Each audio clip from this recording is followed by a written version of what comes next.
Ազգային ժողովի մեծարգո նախագահ, հարգելի նախագահություն, պատգամավորներ հարգելի,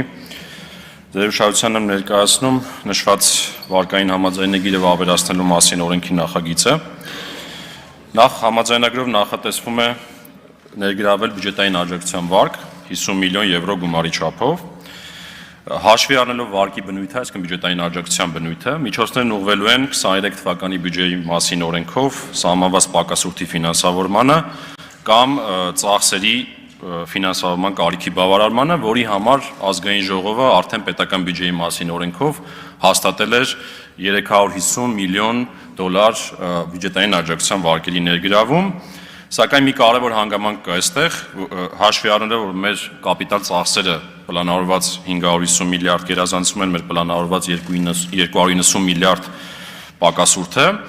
այդ միջոցները ըստ էության ուղղվելու են կապիտալ ծախսերին, որոնց կազմում են դպրոցներ, մանկապարտեզներ, ճանապարհներ, այլ բնույթի ենթակառուցվածքներ, որոնք իրենց հերթին ունեն տնտեսության վրա բավական դրական եւ ներուժը բարձրացնող ազդեցություն, նաեւ ուղղված են մեր ապագա սերունդներին եւ հետեւաբար պարտքային միջոցների խելամիտ օգտագործում են ենթադրում։ Այս միջոցների ստացման համար ամբողջ տարվա ընթացքում աշխատանքներ են իրականացվել եւ դրանց հիմքում ընկած են բարեփոխումներ, ռեֆորմներ, որոնք արդեն իսկ իրագործվել են, ընդ որում ավելի նշեմ արձագանքելով նաեւ որոշ հարցադրումների, որ դրանք ազգային ժողովում արդեն իսկ քննարկվել են եւ եւս մի վարկային համաձայնագրի շրջանակում ըստ էության քննարկվել են, դա համաշխարհային բանկից ստացված վարկն է, որ այս տարվա ընթացքում է քննարկվել եւ այդ նույն միջոցառումների աղյուսակի հիման վրա OPEC զարգացման հիմնադրամը ըստ էության համաֆինանսավորում է իրականացնում, նշեմ, որ նախկինում 100 միլիոն դոլար արժողությամբ վարկի մասին էր, հիմա եւս լրացուցիչ 50 միլիոն, որը ինչպես նշեցի նախատեսված էր պետական բյուջեով։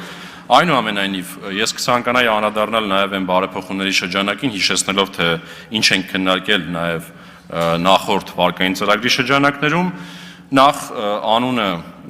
անվան մեջ կան կարևոր հասկացություններ, ինչու կանաչ եւ դիմակայուն, որովհետեւ դրանք բխում են գլոբալ ներկա մարտահրավերներից, որին հարում են բոլոր միջազգային ֆինանսական կառույցները եւ ուղղված են ՀՀ-ում կլիմայի փոփոխության ազդեցության մեղմանն ու հարմարողականության խթանմանը, ինչպես նաև օդի աղտոտվածության մոնիթորինգի բարելավմանը, եւ այս շրջանակում մի շարք կարևոր ռեֆորմներ են իրականացվել, մեկը 22-ից 30 թվականների էներգախնայողության եւ վերականգնող էներգետիկայի ծրագրի ընդունումն է, մյուսը հանրային ներդրումային ծրագրի շրջանակներում կլիմայի վրա ազդեցության գնահատման չափորոշիչների ներդրումն է, մյուսը մթնոլորտային օդի պահպանության մասին օրենքի ընդունումն է, որտեղ որ իրավական դաշտ է սահմանվել օդի աղտոտման եւ ջերմոցային գազերի մոնիթորինգի, հանրությանը տեղեկատվության տրամադրելու վերաբերյալ այս մասով, մյուսը շրջակա միջավայրի վրա ազդեցության գնահատման եւ փորձաքննության մասին օրենքի փոփոխությունների ընդունումն է, երկրորդ խումբ փոփոխությունները վերաբերում են ներառական ասվածին եւ այս սրանք ուղղված են կառավարության որդեգրած սոցիալական արդարության ամրապնդման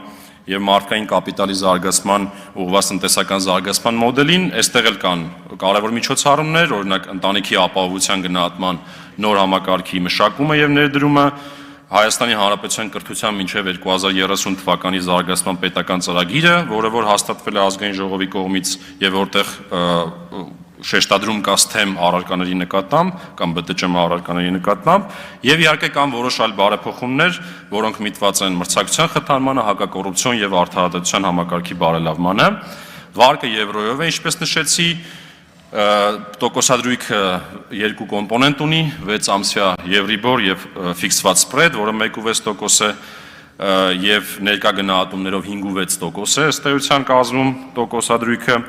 մասսաման եղանակը 1 մասանում ենք անելու, մարման ժամկետը 20 տարի, բավական երկարաժամկետ է, որից արտոնյալը 5 տարի,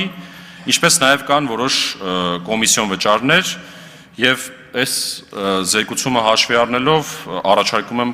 քվեարկել օրենքի նախագծին եւ պատրաստ եմ պատասխանել հարցերին։